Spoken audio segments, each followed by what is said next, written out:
सवाल जो है, बहुत सारे सवाल आते हैं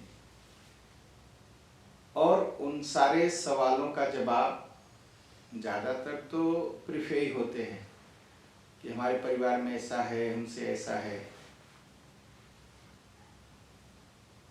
तो सब सवाल का उत्तर, प्रश्नों का उत्तर जो है लाइव देना ठीक भी नहीं है।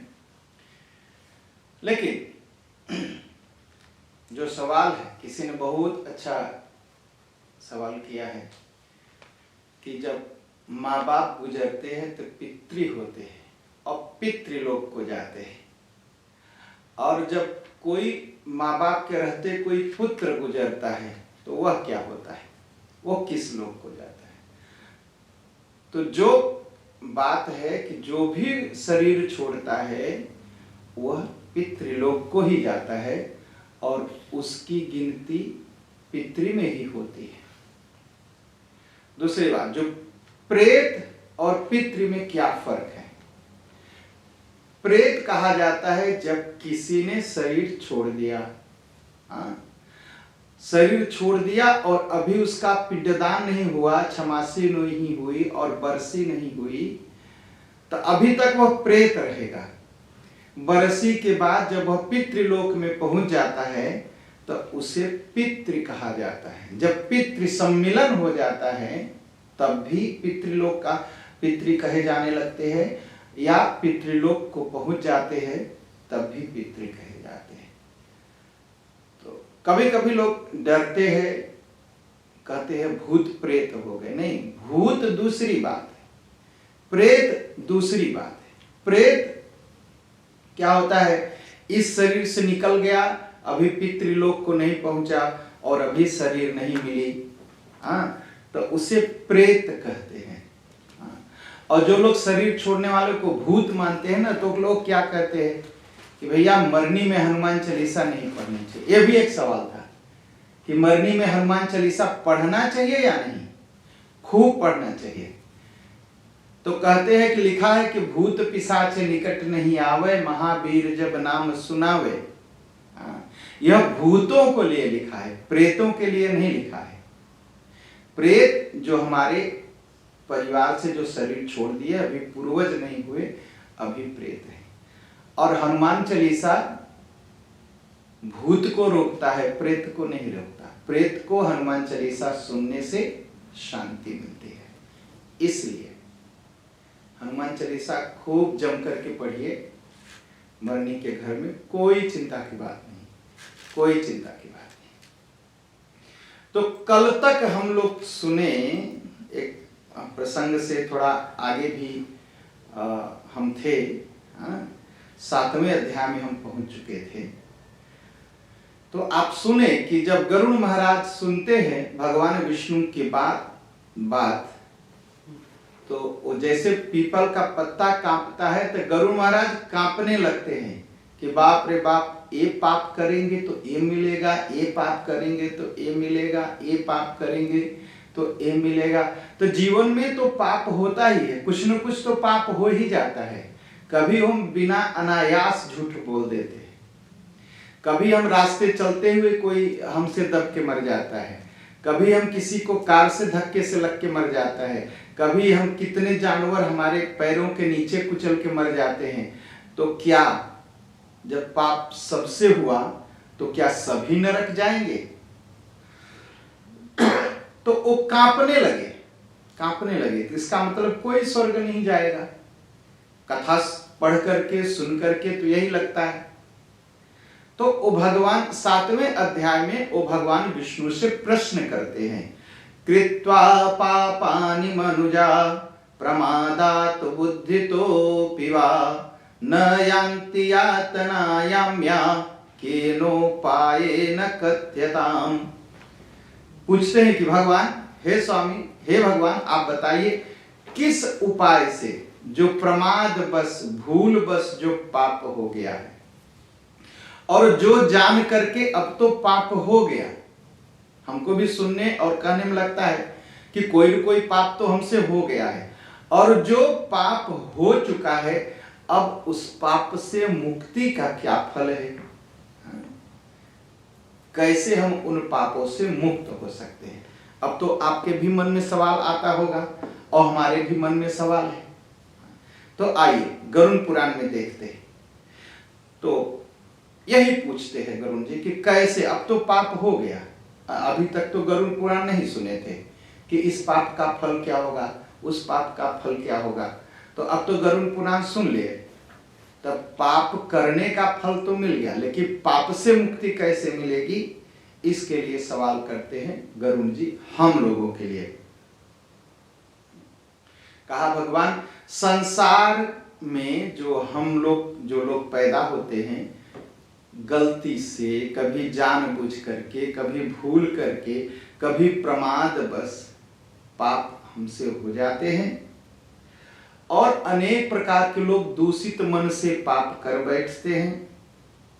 कहा जो पुराणों में सुनिश्चित किया गया है पाप से मुक्ति का फल, वह मुझे बताइए जिससे मनुष्य उस बात को सुनकर के सद्गति प्राप्त कर सके। तो पाप से कैसे मुक्ति होती है, इसको भगवान विष्णु बताते हैं। श्री भगवान उवाच, साधु पृष्ठं त्वया तार्क्ष मानुषाणां हिताय वै, शृणुष्वा वहितो भूत्वा सर्वते कथयाम्यहम्। हम सनातन धर्म मानते हैं ना।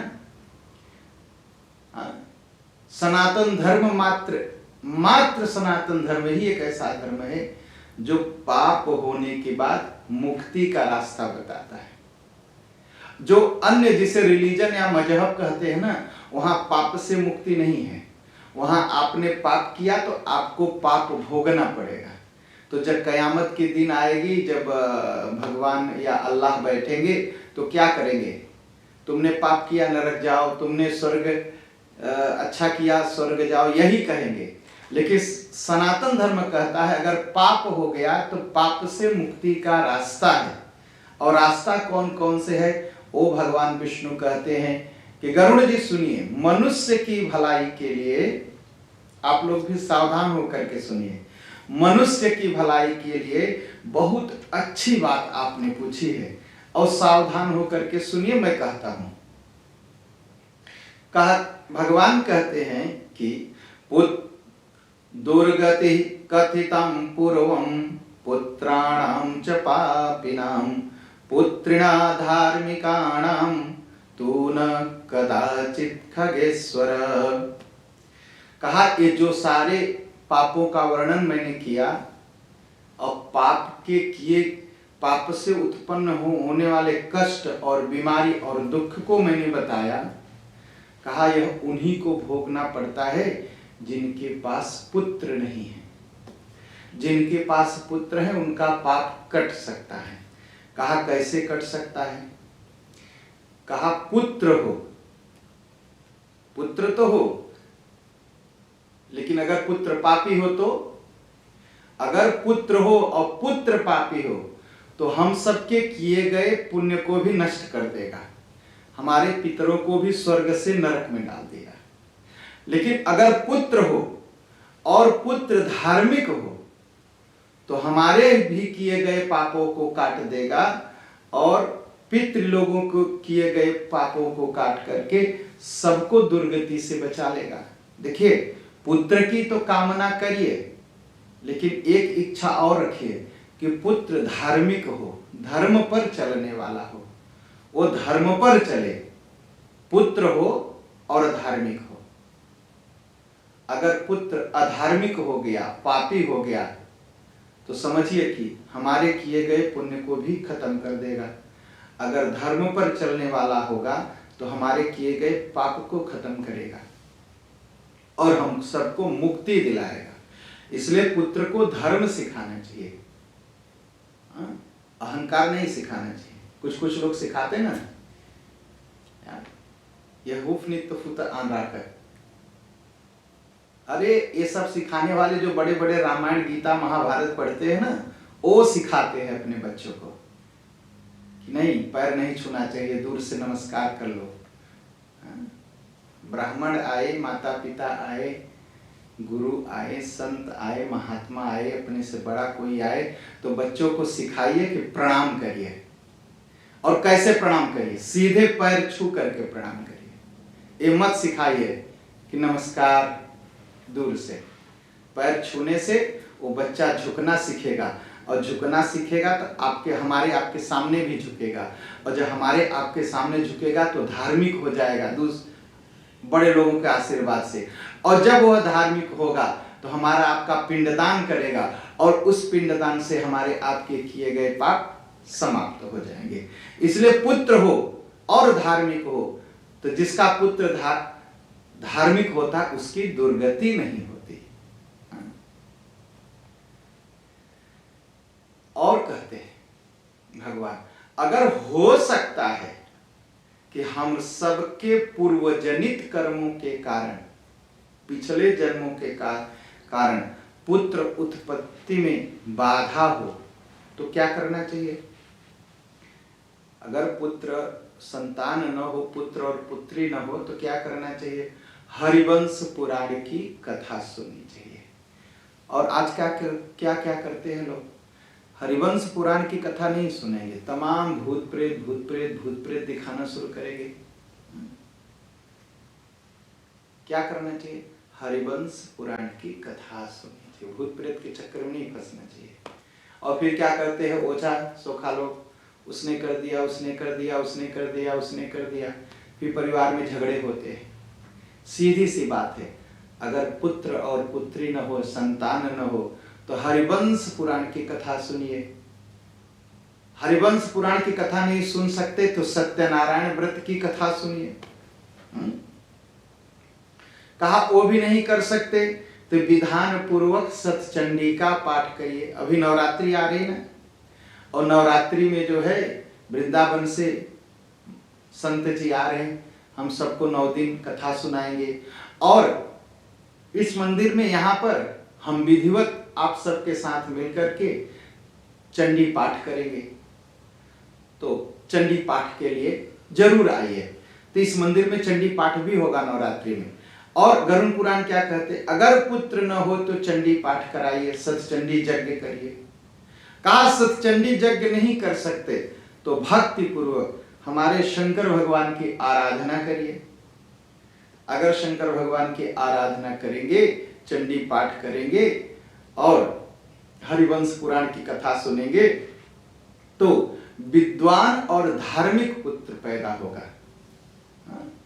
तो पुत्र भी संतान धार्मिक हो, इसलिए हरिवंश पुराण की कथा, चंडी पाठ, देवताओं की पूजा, हमारे महादेव शंकर भगवान की पूजा करिए, उससे बहुत बड़ा भला होगा। नहीं तो यहाँ वहां फंस करके लोग पाप कर्म में फंसा देंगे। पुत्र भी पैदा होगा, और जब पैदा होगा तो अधार्मिक हो जाएगा, हमारे किए गए पुण्य को भी समाप्त कर देगा। इसलिए पुत्र प्राप्ति के लिए भगवान की आराधना करनी चाहिए। पुन्नामो नरकात्यास्मात् पितरं त्रायते सुतः तस्मात् पुत्र इति प्रोक्तः स्वयमेव स्वयंभुवा। कहा पुत्र किसे कहा जाता है? उसका नाम पुत्र इसलिए होता है कि वह पुन नाम के जो नरक हैं उनसे अपने पितरों की रक्षा करता है, इसलिए उसे पुत्र कहते हैं। और यह नाम पुत्र कहना चाहिए, बच्चे का नाम पुत्र कहना चाहिए। भगवान ब्रह्मा ने कहा है। और एक धर्मात्मा पुत्र, हजारों पुत्र हो, अगर धर्मात्मा कोई नहीं है तो सबको नरक में जाना सुनिश्चित है। लेकिन एक धर्मात्मा पुत्र हो तो सबको स्वर्ग भेजने में सक्षम है, सबको मुक्ति दिला देगा। तो एक धर्मात्मा, एको अपि पुत्रो धर्मात्मा सर्वं तारयते कुलम। कहा एक पुत्र अगर धर्मात्मा हो तो कुल को तार देता है। इसलिए यह पुत्र की महिमा है, पुत्र की महिमा है कि अपने पिता के किए गए पापों को खत्म कर देता है और मुक्ति दिला देता है। कहा इसलिए वेदों में भी पुत्र की बड़ी महिमा कही गई है। कहा जैसे ही कोई अपने पुत्र का मुंह देखता है ना, पितृ ऋण से मुक्त हो जाता है। इसलिए सारा पूजा पाठ करके पुत्रवान बनना चाहिए और धार्मिक पुत्रवान बनना चाहिए। धार्मिक पुत्रवान बनना चाहिए कि पुत्र धार्मिक। इसलिए क्यों? क्योंकि जैसे ही पिता अपने पुत्र का मुंह देखता है, पितृ ऋण से मुक्ति हो जाती। 3 प्रकार के कर्ज होते हैं। कौन कौन सा कर्ज होता है? पितृ ऋण, ऋषि ऋण और देव ऋण। 3 कर्ज होता है। पितृ का कर्ज होता है, देवताओं का कर्ज होता है और ऋषियों का कर्ज होता है। तो एक कर्ज से तो आप खत्म हो जाएंगे, ऋण से, पुत्र का मुंह देखने से।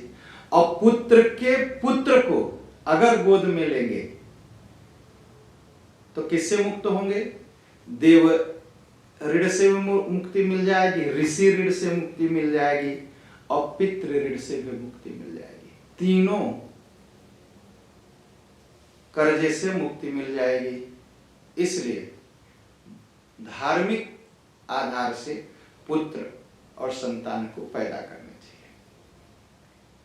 कहा जब ऐसा होता है तो यमलोक की यातना हमको नहीं सताती, सारे पाप समाप्त हो जाते हैं। अच्छा, एक बात बहुत ध्यान से सुनिए। अब आगे क्या है? कहा पुत्र तो बहुत लोग यहाँ वहां पैदा कर सकते हैं ना, तो क्या कहते हैं भगवान विष्णु? कहा कैसा पुत्र होना चाहिए? कहा ब्रह्म विवाह की विधि द्वारा जो विवाह हुए हैं उससे जो पुत्र पैदा होंगे वही मुक्ति दिला सकते हैं। आजकल लोग कहते हैं ना कि मैं जाके इसका आधार साइन कर दिया, वह विवाह शुद्ध नहीं है। कुछ लोग कहते हैं ना कि हाँ एक आए थे, कोई हमको आशीर्वाद दे दिए और हम लोग पत्नी मान लिया अपने आप को। कहा ये सब भ्रष्ट विवाह हैं। इन विवाह से जो पुत्र पैदा होते हैं वो मुक्ति नहीं दिला सकते। तो कौन मुक्ति दिला सकता है? जिस विवाह में आप या कोई भी जो वैदिक नियम है, जो शास्त्र का नियम है, जिसमें फेरा होता है, 7 वचन होता है, देवताओं पितरियों का पूजन होता है, सप्तघृत मातृका पूजी जाती है, मंडप स्थापन होता है, उस विवाह के बाद जो पुत्र पैदा होते हैं वही मुक्ति दिला सकते हैं। और वैदिक विवाह के अलावा जो भी विवाह किए जाते हैं वह अवैध विवाह हैं, वह बेकार के हैं। उनसे पैदा हुए पुत्र हमको आपको मुक्ति नहीं दिला सकते। और आजकल एक बहुत बड़ा है कि भैया मैं प्यार करता हूं, मैं अपना धर्म बदल करके जाके विवाह कर रहे। कहा यह तो नरक ले जाने वाला है। एकदम विवाह के लिए अगर कोई अपना धर्म बदलता है तो नरक जाना ही जाना है। सबसे पहले जो विवाह करने जा रहे हैं, जिनके बच्चे विवाह की बात कर रहे हैं, वो सब बैठ करके इस पर विचार करिए। जिस विवाह में देवता, ब्राह्मण और अग्नि साक्षी न हो वह विवाह नकली विवाह है। और नकली विवाह से जो बच्चे पैदा होंगे उनको पिंडदान करने का अधिकार नहीं है। फेरा लेने के बाद ही जो बच्चे पैदा होंगे वही पिंडदान करेंगे और उन्हीं के पिंडदान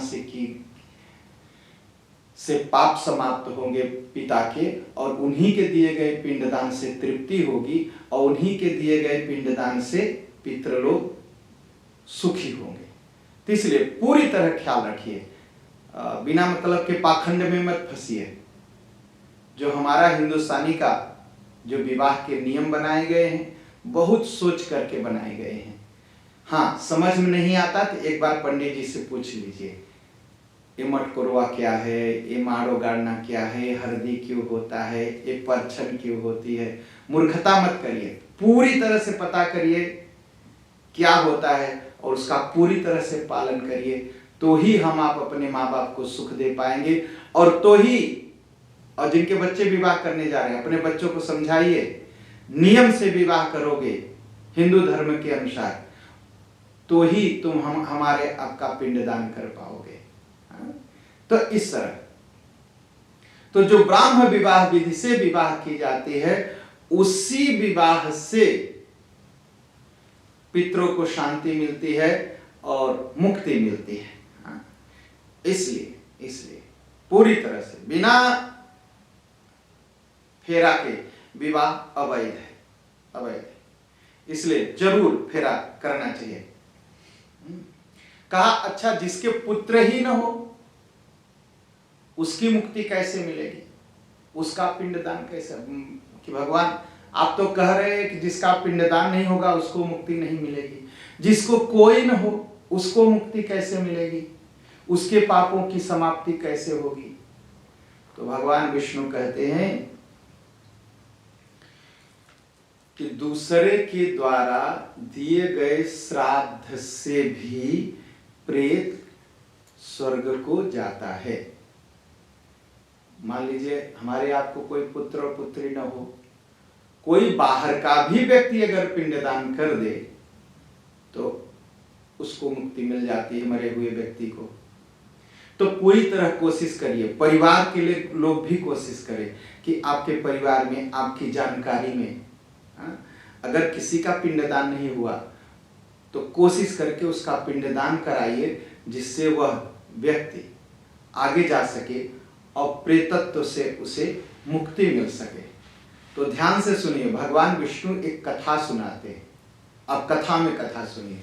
पुरा त्रेता युगे तार्च राजा असीध बभ्रुवाहन महोदये पुरे रम्ये धर्मनिष्ठो महाबल यज्वा दानपति श्रीमान ब्रह्मण्य साधु वत्सलः शीलाचार गुणोपेतो दया दाक्षिण्य संयुतः। काहे गरुण जी सुनिए। कहा बहुत काल में महोदय नाम का एक बहुत ही सुंदर देश था, नगरी थी, और वहां पर बहुत ही बलशाली और धर्म पर चलने वाले राजा बभ्रुवाहन रहते थे। और राजा बभ्रुवाहन क्या करते थे? यज्ञ करते थे, दान देते थे और लक्ष्मी संपन्न थे और ब्राह्मण भक्त थे और साधु पुरुषों से बहुत ही प्रेम किया करते थे और अपने स्वजनों, अपने परिवार के भी प्रति उनका बड़ा अपनत्व था। सबके प्रति दया रखते थे और अपनी प्रजा का पालन, अपनी जो उनकी प्रजा थी, आजकल के राजा तो जो होते हैं लूटते, अनेक प्रकार के टैक्स लगा लगा के लूटते हैं और बेईमानी करते हैं, घूस खाते हैं। तमाम राजे पकड़े गए, लेकिन जो हिंदू राजे हुआ करते थे ना, बहुत ईमानदार, बहुत अपनी जनता की बड़ी सेवा करते थे हिंदू राजे, जिनके अंदर हिंदुत्व का भाव था। तो राजा बभ्रुवाहन अपनी जनता का बहुत ही धर्म पूर्वक अपना पुत्र मान करके उसका पालन करते थे। कहा ओ राजा बभ्रुवाहन एक बार शिकार करने गए जंगल में, और घनघोर, बहुत भयानक, बहुत घनघोर जंगल में चले गए। तो वहां पर क्या हुआ, उन्होंने एक सुंदर मृग को देखा और उसे तीर मारा। तीर जाके मृग के पैर में लगा, लेकिन मृगा भाग गया तीर लेकर के। तीर धसा तो तीर के साथ भाग गया, और जब भाग गया तो राजा लगे उस मृगा को खोजने। तो मृगा को खोजे कैसे राजा? जिधर जिधर से खून गिर का निशान दिखाई पड़ा उसी के पीछे वो जाने लगे और एक और घने जंगल में पहुंच गए। और जब और घने जंगल में पहुंचे तो थक चुके थे राजा, तो उन्होंने एक मेर देखा, एक जलाशय देखा छोटा सा। तो वहां गए, अपने स्नान किए, घोड़े को नहवाए, और बहुत अच्छा जल बह रहा था, सुगंधित पानी था उस मेर में। तो उसी मेर के नीचे स्नान करने के बाद थके हुए राजा, एक पेड़ था, पेड़ के नीचे जाकर के बैठ गए। और जाके जब बैठे तो अब तो भूख लगेगी, राजा को भूख लगी। और जैसे ही भूख लगी, राजा बैठ के चिंता कर रहे, तो देखते क्या है कि एक कोई आ रहा है और उसके बाल ऐसे खड़े हैं और शरीर एकदम काली है और इतना दुबला पतला है कि कहीं मांस ही उसके शरीर में नहीं है, हड्डियां तक दिखाई पड़ रही। एक प्रेत आकर के उनके सामने मैला कुचला स्नान न किया हुआ दुर्गंध से युक्त एक आके खड़ा हो गया और राजा बब्रुवाहन विस्मित, अरे इस जंगल में ये कहां से आ गया।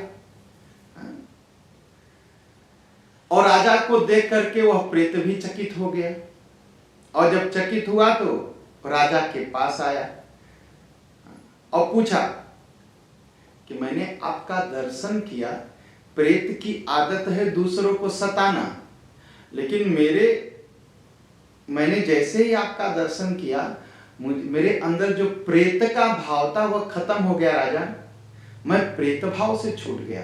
देखिए जो संत महापुरुष होते हैं, जो जब तप करते हैं ना, उनको देखने से ही शांति मिल जाती है। तो प्रेत कहता है कि मुझे आपको देख करके बड़ी शांति मिली, मैं तो धन्य हो गया राजा। तो राजा ने पूछा कि अरे इतना काला मचैला गंदा भयंकर रूप वाले प्रेत, और कौन सा ऐसा तुमने कर्म किया है कि लोग देखे तो तुम्हें डर जाए, और यह अशुभ भेष तुम्हें कैसे मिला, ये तो बताओ। कैसे तुम प्रेत बन गए, इसको तो बताओ, और ये भी बताओ कि यह रूप तुम्हारा कैसे खत्म होगा। तो अब प्रेत कहता है, देखिए पिंडदान सबका होना कितना जरूरी है। क्या कहता है, प्रेत उवाच कथयामि नृपश्रेष्ठ सर्वमेधातिस्तव प्रेतत्व कारणं श्रुत्वा दया कर्तुम त्वम् अर्हसि। प्रेत ने कहा, राजा मैं शुरू से अपनी सारी कहानी बताता हूं, मैं प्रेत क्यों बन गया इसको भी सुनाता हूं। मैं आपके सामने हाथ जोड़ता हूं, मुझे प्रेत बना हूं, इससे मुझे प्रेतत्व से मुक्ति दीजिए, दया कीजिए। तो क्या कहता है, कहा वैदिश नाम का एक देश था और वह देश, वह नगर, वह शहर जो है बहुत ही धनी था और वहां के लोग बहुत धनी थे। और वहां उस देश में जो सबसे बड़ा महल था वो मेरा ही था और मैं बहुत धनी था वहां, और बहुत सारा धर्म पूजा पाठ जप तप करता था, मैं बहुत पूजा पाठ करता और मैं वैश्य था, जातियों में वैश्य था। मेरा नाम सुदेव था, देवताओं की पूजा करके प्रसन्न करता था, पितरों का तर्पण भी किया करता था। पितरों का मैं तर्पण भी किया करता था, अनेक प्रकार का दान दे करके ब्राह्मणों को भी खुश किया करता था। कोई अंधा आ जाए, कोई लंगड़ा आ जाए, कोई लूला आ जाए, कोई गरीब आ जाए, मैं उसको भी दान दिया करता था। किंतु मेरा सब पुण्य किया गया हुआ पुण्य सब बेकार हो गया राजा। और किस कारण से हुआ उसको मैं बताता हूं। कहा किस कारण से हुआ, कहा मेरे कोई संतान नहीं थी, न तो कोई पुत्र था न कोई पुत्री थी, मेरे परिवार भी कोई नहीं था, कोई बांधव भी नहीं थे, कोई मित्र भी नहीं थे जो मेरे मरने के बाद मेरा पिंडदान करते। इसलिए मेरा पिंडदान नहीं हुआ। इसलिए हे राजा, मरने के बाद मैं प्रेत बना। तो कितना भी पुण्य कर लीजिए, दान कर लीजिए, कितना भी घंटों तक नाक और आंख बंद करके ध्यान कर लीजिए, योग कर लीजिए, मुक्ति मिलेगी तो किससे मिलेगी, कोई आपका पिंडदान करे। इसकी व्यवस्था सबको करनी चाहिए। जिसको पुत्र इत्यादि है तो उनको धार्मिक बनाए, जिनके पुत्र इत्यादि नहीं है तो वो भी व्यवस्था करके जाएं कि उनके मरने के बाद उनका पिंडदान हो। हम लोग इस पर सोच रहे, संस्था सनातन धर्म नीदरलैंड इस पर सोच रही है। जो ये विश्वास करते हैं कि उनका शरीर छूटने वाला है, अब अगर वो चाहते हैं कि उनका पिंडदान नियम से हो जाए, तो संस्था सनातन धर्म संस्था से बात कर सकते हैं, हम सबको फोन कर सकते हैं हम लोगों से कि उनका पिंडदान किस तरह हो, कैसे हो, कि भाई हमारे पुत्र नहीं है। और जो लोग अपने पिता माता पूर्वज की मुक्ति के लिए पिंडदान इत्यादि करने में गलती कर चुके हैं या नहीं किए हैं या छोड़ दिए हैं किसी पाखंडवश, तो सबसे प्रार्थना है कि आप हम लोगों से संपर्क करिए। संस्था जो यह संस्था है इसमें विद्वान लोग हैं और उन विद्वानों से सलाह लेकर के हम आपके पूर्वजों की पिंडदान और मुक्ति के लिए उपाय करेंगे। और जो लोगों को लगे कि वो शरीर छोड़ रहे हैं, उनके पुत्र इत्यादि नहीं करेंगे या पुत्र नहीं है, तो वो भी हम लोगों से संपर्क करें, हम व्यवस्था करेंगे और पूरी मेहनत के साथ शास्त्र के अनुसार व्यवस्था की जाएगी।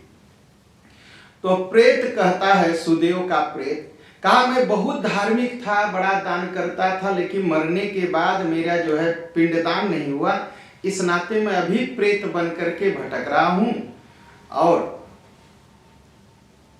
कुछ हो नहीं पा रहा है।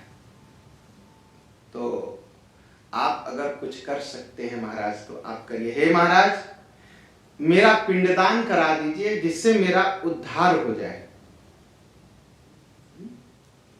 कहा मुझे अधिकार है करने का? राजा ने पूछा। कहा हाँ। कहा राजा सबका भाई होता है, पूरे देश का, इसलिए भाई पिंडदान कर सकता है। आप तो मेरे भाई हुए क्योंकि आप राजा हैं।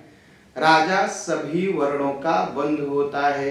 वर्णानाम च सर्वेषां राजा बंधुरिहोच्येत्। कहा राजा सभी का भाई होता है। तो आप राजा हैं, आप मेरा पिंडदान करिए, मेरा उद्धार करिए। तो राजा ने कहा ठीक है मैं कर देता हूं। कहा नहीं नहीं नहीं नहीं, रुक जाइए, आपको करना है लेकिन मेरी कमाई से करना है।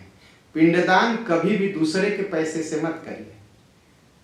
पुत्र है तो अपने से करे, अगर पुत्र नहीं है तो कोशिश करिए कि कुछ धन छोड़ के जाइए जिससे आपका पिंडदान हो सके। तो प्रेत क्या कहता है, मैं आपको एक डायमंड देता हूं, एक हीरा, एक मणि देता हूं, इससे ही आप मेरी जो क्रिया कर्म करिएगा और मेरे ऊपर कृपा करिए कि मैं मुक्त हो सकूं इस प्रेत योनि से। और भूख प्यास आदि दुखों के कारण अब प्रेत योनि मुझसे सही नहीं जा सकती, मैं निकल नहीं सकता इसमें से। कहा राजन, इस जंगल में मैं घूमता हूं, मीठे मीठे फल हैं लेकिन खा नहीं पाता। क्यों नहीं खा पाता? प्रेत क्यों नहीं खा पाता?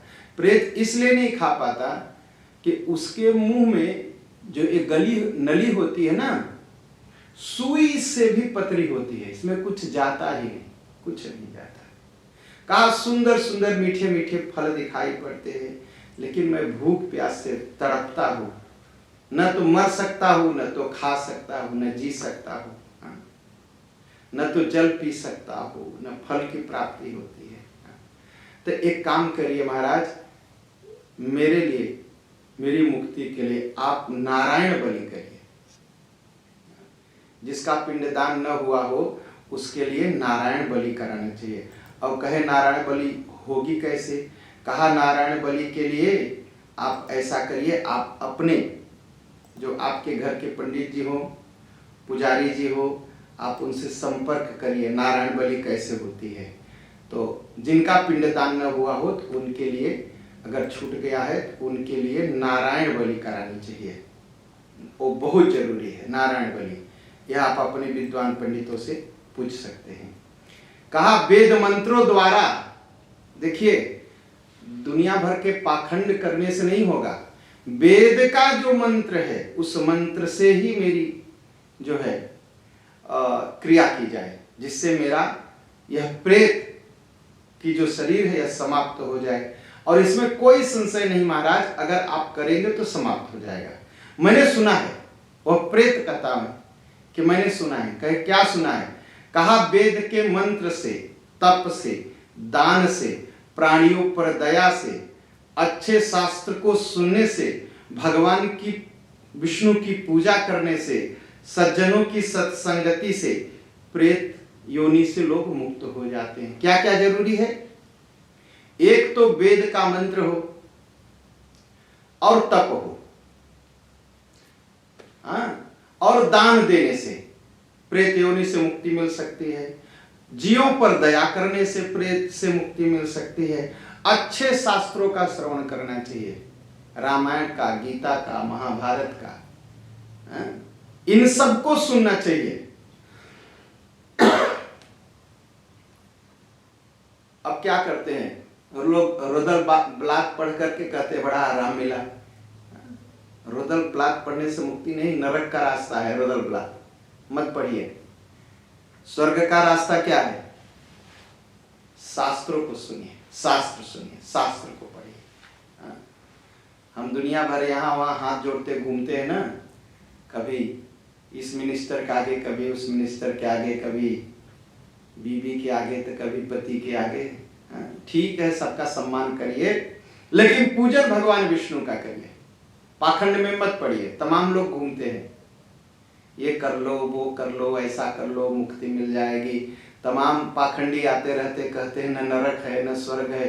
ये सब हमको आपको बहकाने के रास्ते हैं। नरक भी है और स्वर्ग भी है, और दुनिया के जितने रिलीजन है वो नरक और स्वर्ग की बात करते हैं। सनातन धर्म भी कहता है, और सनातन धर्म जो कहता है वही सत्य है। तो जो नरक स्वर्ग है, अगर उससे बचना चाहते हैं ना, तो ये पाखंड छोड़िए। भगवान विष्णु की, भगवान शिव की, भगवती दुर्गा की, हनुमान जी की, राम जी की, कृष्ण जी की पूजा करना सीखिए, और उसी से मुक्ति मिलेगी, और वही दुख से छूटने का रास्ता है। और क्या करिए? संगति किस करिए? सज्जनों की करिए। कहेंगे सज्जन जानेंगे कैसे? जो सनातन धर्म के शास्त्रों में लिखी हुई बातों के अनुसार जीता हो, जो सनातन धर्म के लिखी गई बातों की बातों को बताता हो, वही सज्जन है और वही सत्संगति है। दुनिया भर के पाखंडियों को संत मत मानिए। जो सीधे सनातन धर्म की बात करता है, कहा जो अगर इनको संगति करेंगे तो प्रेत योनि से मुक्ति मिल जाएगी। और हम क्या करते हैं? हम अहंकार की संगति करते हैं। हमारे मन का नहीं हुआ तो चलिए, हमारी दोस्ती खत्म, हमारी बात नहीं माने, हमारी दोस्ती खत्म। ऐसा नहीं है। जो करना क्या चाहिए? जो हमारी भलाई की बात करे, हमें सदैव उसका साथ देना चाहिए, चाहे अच्छा लगे या न लगे। पहले देखना चाहिए उसमें मेरी भलाई है कि नहीं है। तो कहा ऐसे लोगों का जो संग करता है, कहा वह जो है प्रेत योनि से मुक्त, वह प्रेत योनि में नहीं गिरता है।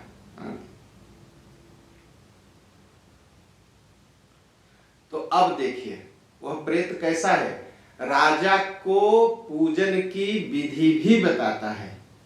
सुवर्ण द्वय मानीय सुवर्णम न्याय संचितम। कहा बहुत न्याय पूर्वक जो कमाई होनी चाहिए ना, दुनिया भर का चोरी करके, लूटपाट करके ना, माता पिता का जो है तर्पण नहीं करना चाहिए।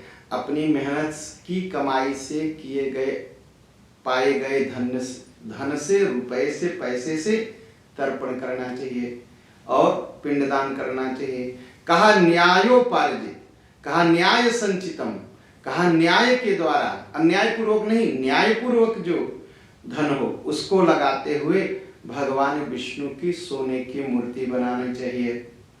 और भगवान विष्णु नारायण की प्रतिमा बना करके उसे जल से स्नान करा के उसको 2 पीले वस्त्रों से पहना करके, अलंकारों से सजा करके, और उसकी पूजा करें महाराज हमारे लिए। और उस मूर्ति के बाईं तरफ, पूर्व भाग में नहीं, पूर्व भाग में श्रीधर को बैठाए, और दक्षिण भाग में मधुसूदन को बैठाए, पश्चिम भाग में वामन को बैठाए, और उत्तर में गदाधर को बैठाए, मध्य में पितामह को, ब्रह्मा जी को बैठाए, तथा शिव जी की स्थापना करके विधि पूर्वक, विधान पूर्वक पृथक पृथक सबका पूजन करे, उन सब की प्रदक्षिणा करके हवन करे, देवताओं की तृप्ति के लिए घी का, दही का हवन करते हुए विश्व देव को तृप्ति करे। कहा ऐसा करते हुए स्नान करके समाचित तदनंतर ततः स्नातो विनीतात्मा यजमान समाहित। कहा इस प्रकार समाहित चित्त से यजमान स्नान करके नारायण के आगे विनय पूर्वक प्रणाम करके और संकल्प लेकर के हमारा पिंडदान कराइएगा महाराज। हाँ। और कैसे? क्रोध नहीं करना चाहिए। और क्या होता है आजकल पिंडदान के समय, तो एक भाई आएगा तो दूसरा नहीं आएगा, दूसरा आएगा तो तीसरा नहीं आएगा। भाई लोग पिंडदान करेंगे तो बहन से झगड़ा हो जाएगा। यही चलता रहता है। बहन पिंडदान कराने की कोशिश करेगी तो भाई लोग नाराज हो जाएंगे। क्रोध रहता है। क्रोध तो एकदम नहीं करना चाहिए, बड़े शांति पूर्वक।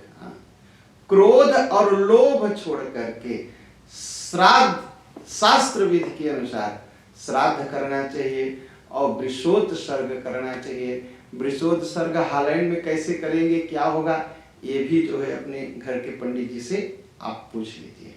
और उसके बाद ब्राह्मणों को 13 पद दान देना चाहिए। अब 13 पद दान क्या है उसको भी सुन लीजिए। क्या क्या कहा जाता है 13 पद दान में?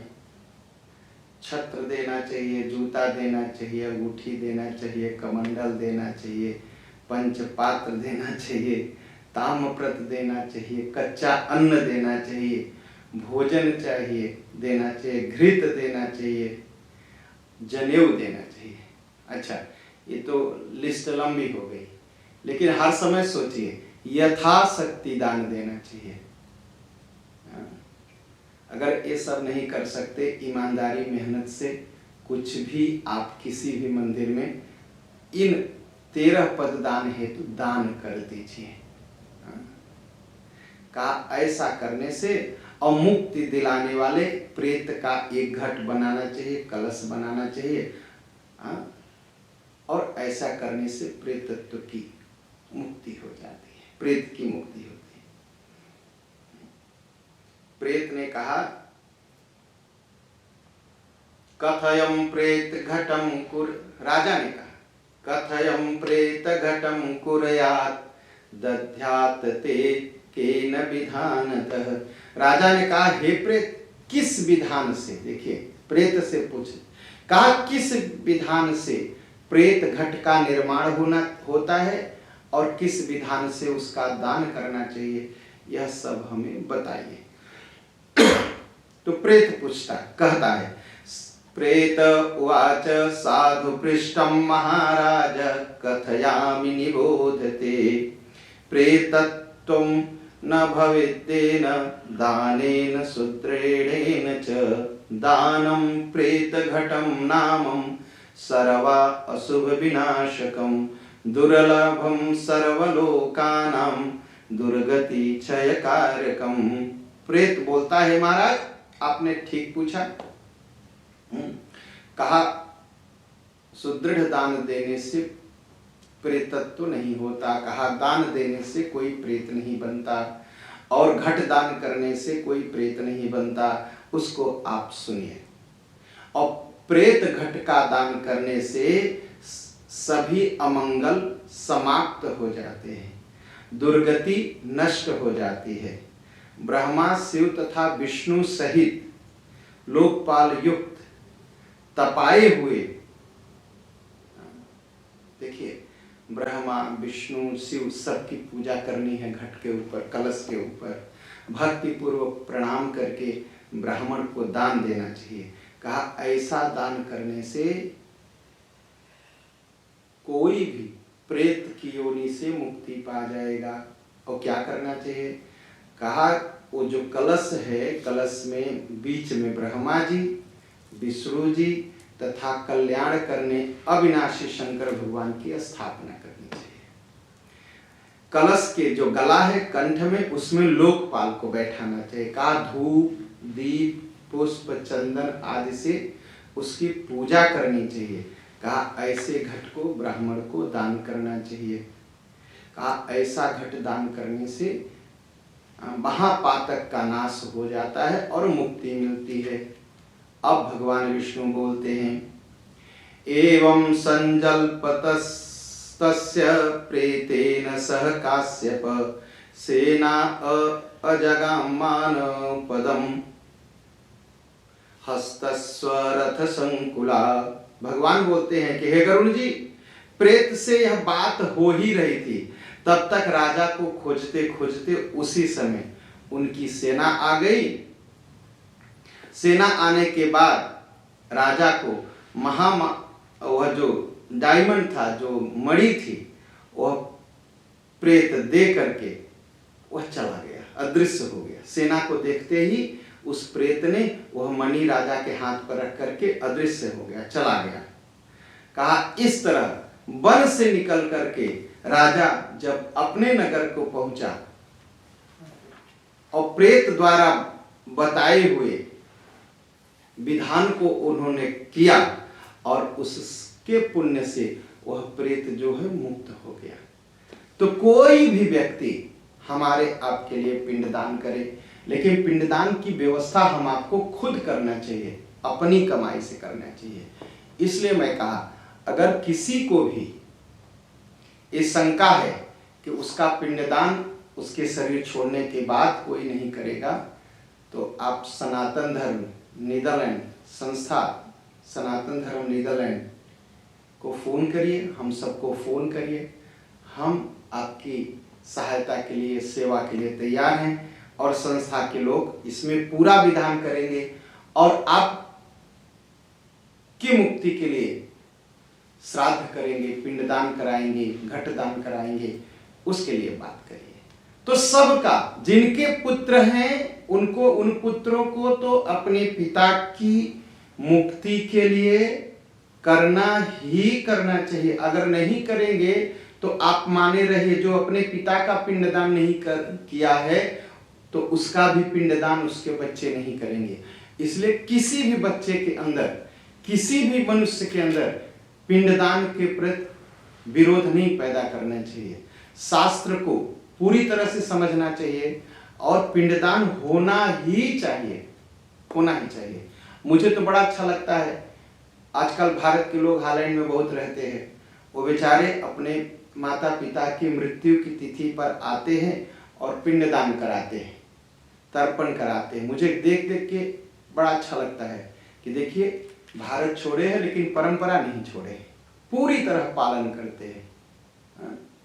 और सूरीनाम के भी लोग, कुछ परिवार के लोग आते हैं, बेचारे बड़े भाव और श्रद्धा के साथ पिंडदान करते हैं। आप देश बदल सकते हैं, लेकिन आप रीति मत बदलिए, रीति को पकड़े रहिए, जिससे आपके पितृलोक उनको शांति मिले। श्राद्धेन परदत्तेन गतः प्रेतो अपि सद्गतिं किं पुनः पुत्र दत्तेन पिता यातीति चाद्भुतम्। कहा, जब दूसरे के दिया गया पिंडदान हम सबको मिल सकता है, प्रेत से मुक्ति मिल सकती है, तो अगर पुत्र करेगा तब तो जरूर ही मिलेगी। इसमें आश्चर्य क्या है? इतिहासमिमं पुण्यं शृणोति सायच्चयः न त्वयि प्रेतत्वमायात् पापाचारयुतावपि।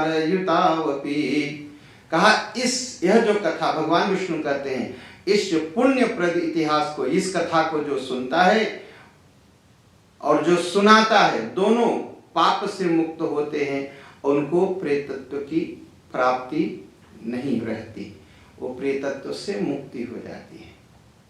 तो ये हुआ कि जिनको पुत्र है, अब तमाम सारे सवाल आते हैं कि पुत्रियां भी कर सकती हैं अपने पिता का पिंडदान, जिनको पुत्री ही पुत्री हो,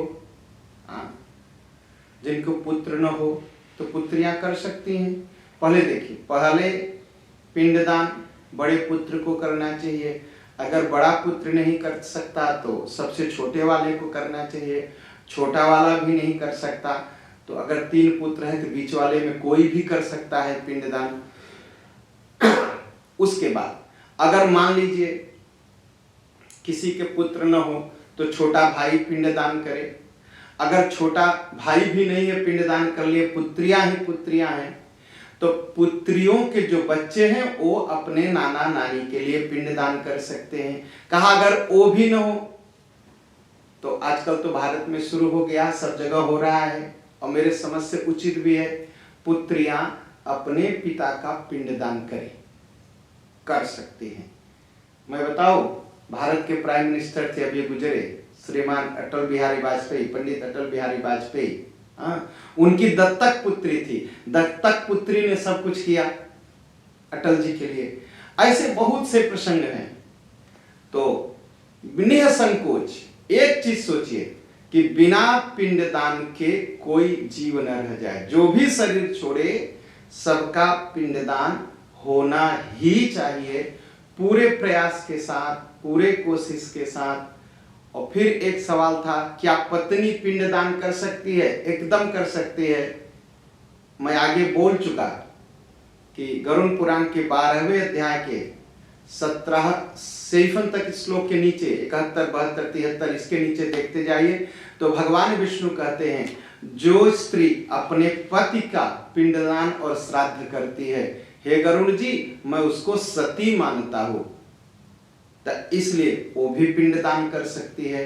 एक ही सवाल है और मेरी एक ही प्रार्थना है कि कोई भी जीव बिना पिंडदान के न रह जाए। यह पूरा प्रयास होना चाहिए और पूरी कोशिश होनी चाहिए। अगर आपके परिवार में, आपके जान पहचान में, आपके परिचित में कोई पिंडदान बिना रह गया है तो प्लीज कृपया आप स्वयं उसके पिंडदान की व्यवस्था करिए। उससे क्या होगा, आपको मुक्ति मिलेगी, हमको आपको पुण्य मिलेगा। अरे कुछ खर्चे हो जाएंगे, लोग अनाप शनाप कितना खर्च कर देते हैं, हाँ? और उसको न सोचते हुए उसके पिंडदान की व्यवस्था करिए जिससे सबको मुक्ति मिले। और जो पिंडदान करता है ना, उसको तो महान पुण्य मिलता है। पितृतर्पण, पितृपक्ष, ऐसा सारा शब्द हम बोलते हैं, लेकिन शुद्ध है पितृयज्ञ। जैसे तमाम यज्ञ होते हैं ना, विष्णु यज्ञ होता है, जैसे शिव यज्ञ होता है, सतचंडी महायज्ञ होता है, श्रीमद् भागवत महायज्ञ होता है, वैसे ही इसका नाम होता है पितृयज्ञ। और जो यज्ञ करता है उसके जीवन में सुख तो मिलेगा, शांति मिलेगी।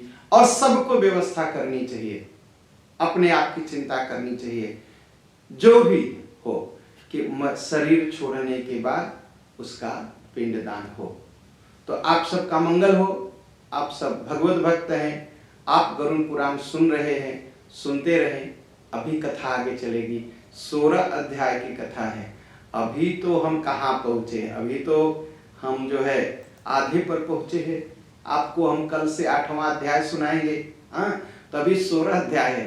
कथा सुनते रहिए और इसको सुनिए, लोगों को भेजिए, लोगों को बताइए, संपर्क करिए, जिससे सबको मुक्ति मिले, जिससे सबको शांति मिले और सब पर भगवान की कृपा हो।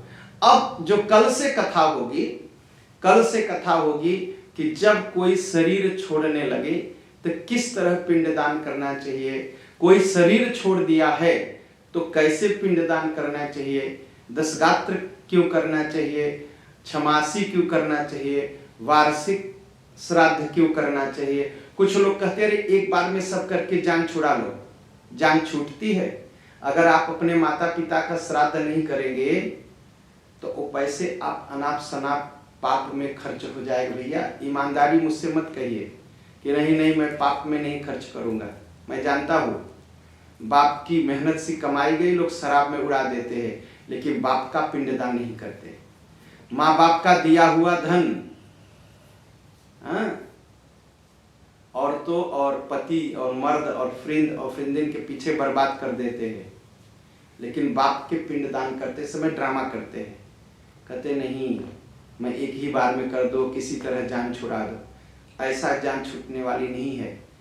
अगर आप अपनी भलाई चाहते हैं, अपने पिता की भलाई चाहते हैं, अपने पितृ की भलाई चाहते हैं, तो नियम के साथ, प्रेम के साथ, श्रद्धा के साथ आपसे प्रार्थना है कि आप उनका पिंडदान करिए, जिससे आपके पितृ सुखी हों, उनका आशीर्वाद आपको मिले और आपका जीवन सुखमय बने और आपकी संतति, आपके पुत्र, आपकी पुत्रियां, आपके किंद्र, आपके क्लाइन किंद्र, सब कोई सुखी हो। तो यह जो कथा सुनाई जा रही है किसी को डराने के लिए नहीं है, धमकाने के लिए नहीं, किसी को परेशान करने के लिए नहीं है, किसी को बात सुनाने के लिए नहीं। यह जो गरुड़ पुराण की कथा है मात्र इसलिए आपको मैं सुना रहा हूँ, क्यों कि मैं आपका सम्मान करता हूँ, सीधे सीधे मैं आपको प्रेम करता हूँ। आप हमें जानते हैं, हम आपको जानते हैं। आपका भला हो सके इसके लिए मैं आपको बताता हूँ। आपका मंगल हो, भगवान मंगल करे।